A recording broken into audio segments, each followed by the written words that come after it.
Hello दोस्तों, आज से हम एक नई सीरीज शुरू करने जा रहे हैं जिसमें हम फिजिक्स को पूरे बेसिक से एडवांस लेवल में पढ़ेंगे। ठीक है, तो पहले हम ये जान लेते हैं कि व्हाट इज़ फिजिक्स। तो physics is the study of matter, energy, natural forces, space and time. Basically हम ये कह सकते हैं कि सिस्टम एंड उसके सराउंडिंग में जो सारे चीज़ें हैं, इन सब के अंदर जो इंटरेक्शन हम देखते हैं डे टू डे लाइफ में, उसे ही हम फिजिक्स कहते हैं। ओके, सो अभी हम देख लेते हैं कि हमारे फिजिक्स को हम कितने टाइप में डिवाइड कर सकते हैं। पहले हम बोल लेते हैं कि हमारे फिजिक्स के ब्रांचेस जो होते हैं, हम उन्हें मेजरली 3 टाइप में डिवाइड कर सकते हैं। एक हो गई आपकी क्लासिकल फिजिक्स, दूसरी हो गई रिलेटिविस्टिक फिजिक्स एंड तीसरी पार्ट हो गई क्वांटम फिजिक्स। ये हो गए मेजर डिवीजन जो हम अपने फिजिक्स को डिवाइड कर सकते हैं। अभी हम देखते हैं कि ये जो सारे पार्ट्स हैं, इनसे हम और कितने पार्ट में डिवाइड कर सकते हैं। तो पहले आ जाती है क्लासिकल फिजिक्स। ठीक है, क्लासिकल फिजिक्स ये होती है कि 1900 से पहले जो सारे फिजिक्स के लॉ थे, उसे हम बेसिकली क्लासिकल फिजिक्स बोलते हैं। जो न्यूटनियन लॉ के, जो न्यूटन्स के जो सारे लॉज हैं, उनके अकॉर्डिंगली काम करते हैं क्लासिकल फिजिक्स। ये कब की टाइम के पहले, 1900 से पहले जो फिजिक्स यूज हो रही थी। मतलब ये नहीं है कि आज हम ये फिजिक्स को यूज नहीं करते हैं, ये हमारे डे टू डे लाइफ में जो सारे लॉज यूज होते हैं वो सारे क्लासिकल फिजिक्स के अंडर आते हैं। पर आज फिजिक्स थोड़ी मॉडर्न हो गई है। इसके बाद अभी हम देखेंगे बाद में कि मॉडर्न कैसे हो गई है, किसके बारे में बात करें। पर जो डे टू डे लाइफ में हम यूज करते हैं जो फिजिक्स, उसे हम क्लासिकल फिजिक्स बोलते हैं। तो इसे हम पहले डिवाइड करते हैं जो पार्ट में। उसका पहला पार्ट होती है लॉज ऑफ मोशन। तो ये लॉज ऑफ मोशन 3 है, न्यूटन लॉज ऑफ मोशन जो दिए थे हमें न्यूटन ने। पहला लॉ क्या होती है कि जब कोई बॉडी आइदर रेस्ट में है या मोशन कर रहा है, क्या करना चाहेगा वो, जब तक इसके ऊपर कोई एक्सटर्नल फोर्स पड़ नहीं जाती है। जो रेस्ट में है वो रेस्ट में रहना चाहेगा, जो मोशन कर रहा है वो मोशन कंटिन्यू करना चाहेगा। सेकेंड लॉ न्यूटन ने क्या दिया था, force is equal to mass into acceleration. या और थोड़ा एडवांस में जब हम पढ़ेंगे, ये हो गई बच्चों को समझाने के लिए। अगर हम एडवांस में देखेंगे तो force is directly proportional to change in momentum. ठीक है, इसके बारे में भी हम डिटेल में पढ़ेंगे, अभी बस ब्रांचेस के बारे में बात कर रहे हैं। थर्ड लॉ जो सबसे फेमस लॉ है न्यूटन का, every action has equal and opposite reaction. ठीक है, ये 3 लॉज हो गए लॉज ऑफ मोशन। उसके बाद आती है यूनिवर्सल लॉज ऑफ ग्रेविटेशन। ये भी न्यूटन ने दिया था कि हर कोई बॉडी जो यूनिवर्स में है वो दूसरे बॉडी को अट्रैक्ट करता है। ठीक है, सोच लो ये कोई एक बॉडी है ए और एक बॉडी है बी, इसका मास m1, इसका मास m2। तो इनके ऊपर जो फोर्स ऑफ अट्रैक्शन होती है वो प्रोपोर्शनल होती है किसकी, दोनों की मास से, और इनवर्सली प्रोपोर्शनल होती है इनके बीच में जो डिस्टेंस हो गई r, इससे क्या होती है, इनवर्सली इसके स्क्वायर से प्रोपोर्शनल होती है। और ये प्रोपोर्शनलिटी कंस्टेंट को हटाकर हम बोलते हैं force is equal to G m1 m2 by r square. ये हो गई यूनिवर्सल ग्रेविटेशनल कंस्टेंट। इसके बारे में भी हम जब ग्रेविटेशन पढ़ेंगे तब अच्छे से डिस्कस करेंगे। उसके बाद जो हमारे फिजिक्स के पार्ट आती है वो होती है वेव्स एंड ऑप्टिक्स। पहले हम बात कर लेते हैं वेव्स की। वेव्स क्या होती है, जो एनर्जी ट्रांसमिशन को दिखाता है। किसको, एनर्जी ट्रांसमिशन को दिखाता है कि एनर्जी कैसे ट्रांसफर हो रही है एक बॉडी से दूसरे बॉडी में, या सराउंडिंग में कैसे ट्रांसफर हो रही है, उसे जो स्टडी करते हैं उसमें हम वेव्स देखते हैं। इसके अंडर ही आती है इलेक्ट्रोमैग्नेटिक वेव वाली जो चीज होती है। ये भी कौन सी चीज होती है, ये भी पूरा एक टॉपिक है, हम देखेंगे बाद में। और उसके बाद ये बाद आती है ऑप्टिक्स। ऑप्टिक्स में हम बेसिकली स्टडी ऑफ लाइट। ठीक है, जो सारे प्रिज्म में लाइट जाना, विबग्योर जनरेट होना, या फिर इंटरफेरेंस हो गया, डिफ्रैक्शन हो गया, यंग्स डबल स्लिट एक्सपेरिमेंट हो गई, ये जो सारे फेनोमेनन्स जो लाइट को लेकर होती है, उसे हम किसके अंदर देखते हैं, ऑप्टिक्स के अंदर देखते हैं। उसके बाद आ जाती है इलेक्ट्रोमैग्नेटिज्म। इलेक्ट्रोमैग्नेटिज्म मतलब electric property and magnetic property, इन दोनों के बीच में जो को रिलेशन होती है उसे हम बोलते हैं इलेक्ट्रोमैग्नेटिज्म। इसके अंदर इलेक्ट्रिसिटी, करंट, ये सारी चीजें आ जाती हैं इलेक्ट्रोमैग्नेटिज्म के अंदर। ठीक है, उसके बाद आ जाती है एस्ट्रोफिजिक्स। एस्ट्रोफिजिक्स मतलब जो प्लैनेट, स्टार्स, मून, ये जो चीजों के ऊपर जो हम स्टडी करते हैं, यूनिवर्सल यूनिवर्स के ऊपर जो सेलेस्ट्रियल बॉडी होते हैं उनके ऊपर जो स्टडी करते हैं हम, उसे हम क्या बोलते हैं, एस्ट्रोफिजिक्स बोलते हैं। ठीक है, उसके बाद आ जाती है सॉलिड स्टेट फिजिक्स। तो सॉलिड स्टेट फिजिक्स क्या है, जो हम सारे रिजिड बॉडीज देखते हैं, ठीक है, उनके स्ट्रक्चर कैसा होता है, उनका कंस्ट्रक्शन कैसा होता है, ये सारी चीजों को किसके अंडर हम देखते हैं, मतलब ये कोई सॉलिड बॉडी हो गई, ठीक है, इसके अंदर पार्टिकल कैसे अरेंज हुए हैं, ये सारी चीजों को हम किसके अंडर देखते हैं, सॉलिड स्टेट फिजिक्स के अंदर देखते हैं। ठीक है, तो ये क्या हो गया, स्टडी ऑफ रिजिड मैटर्स। उसके बाद हम देखते हैं फ्लूइड डायनामिक्स। तो फ्लूइड डायनामिक्स क्या है, it is basically the force and flow in liquid. ठीक है, जो लिक्विड पार्टिकल्स व फ्लूइड पार्टिकल्स होते हैं उनके अंदर फोर्स, फ्लो, ये सारे चीजों के ऊपर जो टॉपिक्स आएंगे वो हम किस में देखेंगे, फ्लूइड के अंडर देखेंगे। ठीक है, उसके बाद आ जाती है थर्मोडायनेमिक्स। तो थर्मोडायनेमिक्स क्या है, ये होती है जो स्टडी होती है, ये किसके अंदर रिलेशन होती है, heat and other type of transmission of energy. ठीक है, एनर्जी, कोई एक बॉडी से दूसरे बॉडी में एनर्जी ट्रांसफर हो रहा है, हीट ट्रांसफर हो रही है, हीट तो एक फॉर्म ऑफ एनर्जी होती है ना, उसी को हम क्या बोलते हैं, थर्मोडायनामिक्स बोलते हैं। उसमें सारे चीजें जो हीट ट्रांसफर के बारे में जो सारे स्टडीज होंगे वो किसके अंडर आते हैं, थर्मोडायनामिक्स के अंडर आते हैं। उसके बाद जो फिजिक्स के, जो हमने क्या क्या बोला था, क्लासिकल फिजिक्स बोला था, रिलेटिविस्टिक फिजिक्स बोला था, उसके बाद जो सबसे बड़ी टॉपिक आ जाती है रिलेटिविस्टिक फिजिक्स। ये एक रिवोल्यूशन थी आइंस्टाइन के द्वारा, अल्बर्ट आइंस्टाइन के द्वारा एक रिवोल्यूशनरी थ्योरी है।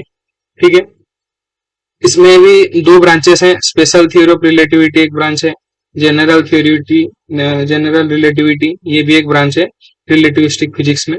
पहले हम देख लेते हैं स्पेशल रिलेटिविटी क्या है। तो आइंस्टाइन के अकॉर्डिंग कि लाइट की जो स्पीड होती है c, 3 × 10⁸ अप्रोक्सीमेशन वैल्यू जो होती है, ठीक है, ये अप्रोक्सीमेट वैल्यू है, 2.9 के अराउंड, बहुत लंबी वैल्यू है, उसको हम अप्रोक्सीमेटली 3 × 10⁸ जो वैल्यू लेती है इससे c, ये सब हर जगह सेम होती है। ठीक है, या फिर एक कांस्टेंट है। और क्या बोलते हैं, और एक फेमस इक्वेशन जो सारे के सारे लोगों को पता होगा, E = mc², मतलब एनर्जी एंड मास ये अपने आप में इंटरचेंजेबल हैं। ये एक बहुत रिवोल्यूशनरी थ्योरी है। ठीक है, इससे ही आप जो मल्टीवर्स, ये सारे जो चीजें आप मूवी में देखते हो, ये सारे इसी के रिलेशन के अकॉर्डिंग होते हैं कि एक्चुअली वो पॉसिबल है नहीं है, ये इक्वेशन से वो हम डिटरमाइन कर सकते हैं। ठीक है, फिर आती है जनरल रिलेटिविटी।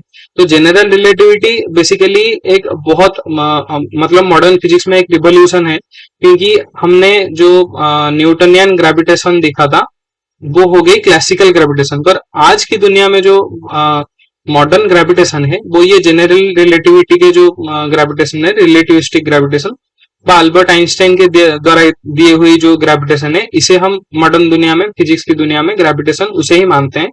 वो कैसे लिया था उन्होंने, स्पेस एंड टाइम करके फोर्थ डायमेंशन एक लिया था, क्योंकि स्पेस में आपकी XYZ कोऑर्डिनेट आ गई, और एक उन्होंने कोऑर्डिनेट लिया था टाइम।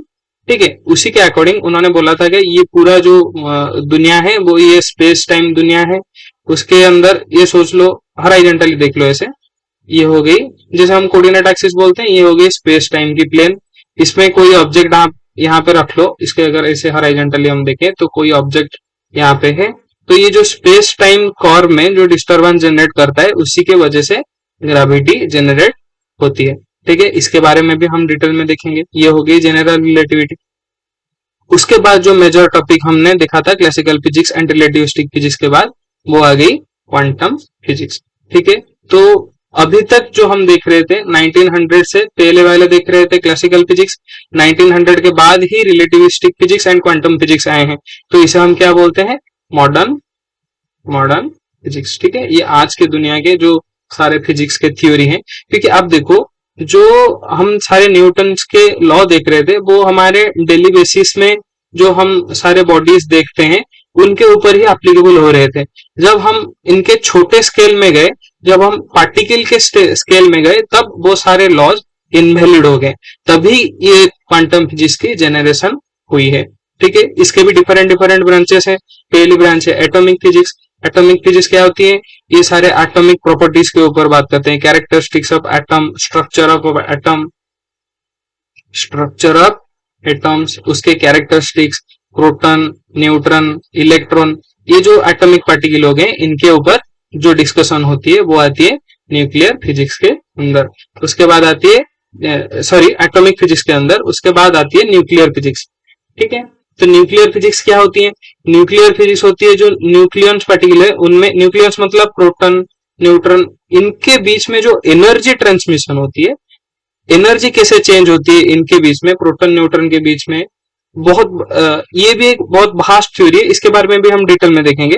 बस अभी ये जान लो कि प्रोटॉन न्यूट्रॉन बाइंड होकर रहने के लिए जैसे एनर्जी जरूरत होती है, उसी को हम जो स्टडी करते हैं एनर्जी स्टडी उनके अंदर, उसे हम न्यूक्लियर फिजिक्स में बोलते हैं। जिसमें आप फिजन, फ्यूजन, जो एटॉमिक बॉम्ब होती है ना, जिन्होंने जिनको ये फिजन फ्यूजन नहीं पता है, जो एटॉमिक बॉम्ब होती है, न्यूक्लियर एनर्जी होती है, ठीक है, उसके बारे में जो स्टडी होती है वो होती है न्यूक्लियर फिजिक्स।